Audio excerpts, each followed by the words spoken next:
அல்லாஹுவினுடைய நெருக்கத்தை பெறுவதற்கு நான் என்ன அமல் செய்ய வேண்டும் என்று ஒரு மனிதர் அபு யஸீதுல் பிஸ்தாமி ரஹமத்துல்லாஹி அலைஹி அவர்கள்ட்ட கேட்க, அபு யஸீதுல் பிஸ்தாமி ரஹமத்துல்லாஹி அலைஹி பதில் சொல்றாங்க, அஹ்பிப் அவுலியா அல்லாஹ், அல்லாஹுடைய வலிமார்களை நீ நேசம் கொள்.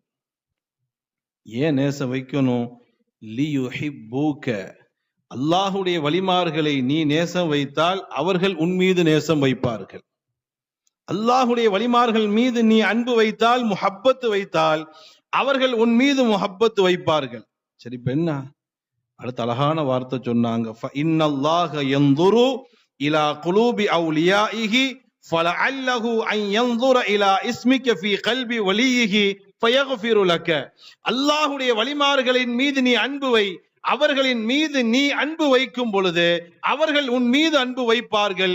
ஒரு கட்டத்தில் அல்லாஹ் ஜல்லஷானஹு வ தஆலா தன் வலிமாருடைய உள்ளத்தை அவன் பார்ப்பான். அவருடைய உள்ளத்தை பார்க்கும் பொழுது அவருடைய உள்ளத்துல உன் பேர் இருந்தால், அவுலியாக்களை நீ நேசிக்கும் பொழுது அவுலியாக்கள் உன்னை நேசிப்பார்கள். அப்ப அவங்க உள்ளத்துல நீ வந்துருவாய், இல்ல அவருடைய உள்ளத்தில் நீ வந்து விடுவாய்.